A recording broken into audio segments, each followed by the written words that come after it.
Now talk about what Donald Trump has been up to. Well, he's not getting a second term in office. He's been busy, though, in the last few months of his presidency, not just with the election, but also with a peace deal that he promised right after he took office. Donald Trump said that he would deliver the deal of the century, and he has. Now the list has extended to 4 countries. 4 countries have normalized relations with Israel. The latest one is Morocco. Here's a report. 4 years ago, Trump promised a peace deal. 3 months ago, he delivered it. Just before the US election, the UAE and Bahrain established diplomatic ties with Israel. It was a seismic shift in West Asian politics. The deal was called the Abraham Accords. As Trump prepares to leave office, more countries are signing the deal. The latest is Morocco, another Arab nation making peace with Israel. The road was uphill. To enable the deal, America had to change its policy toward Morocco. Morocco's claim over the Western Sahara. Western Sahara is a former Spanish colony. It has been controlled by Morocco for the last 40 years. No country recognizes Morocco's sovereignty over the region. Now America does. That's how important the peace deal was for Donald Trump. And Israeli Prime Minister Benjamin Netanyahu lost no time in thanking him. I've always believed that this historic day would come. I've always worked for it.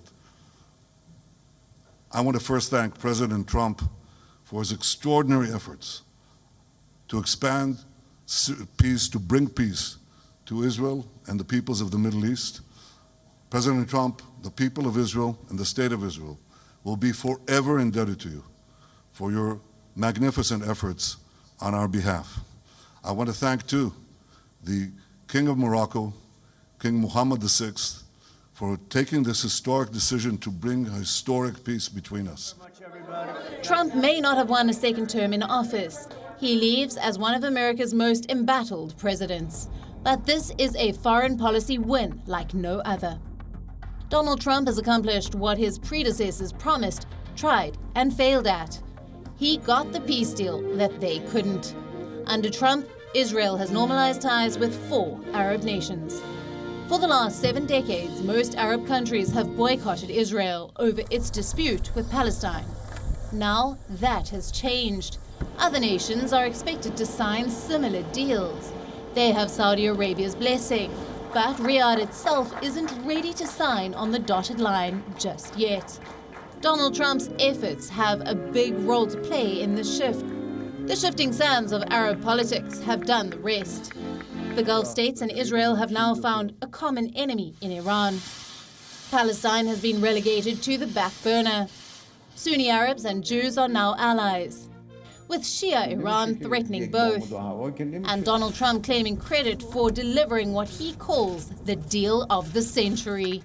Bureau Report, WION, World is One.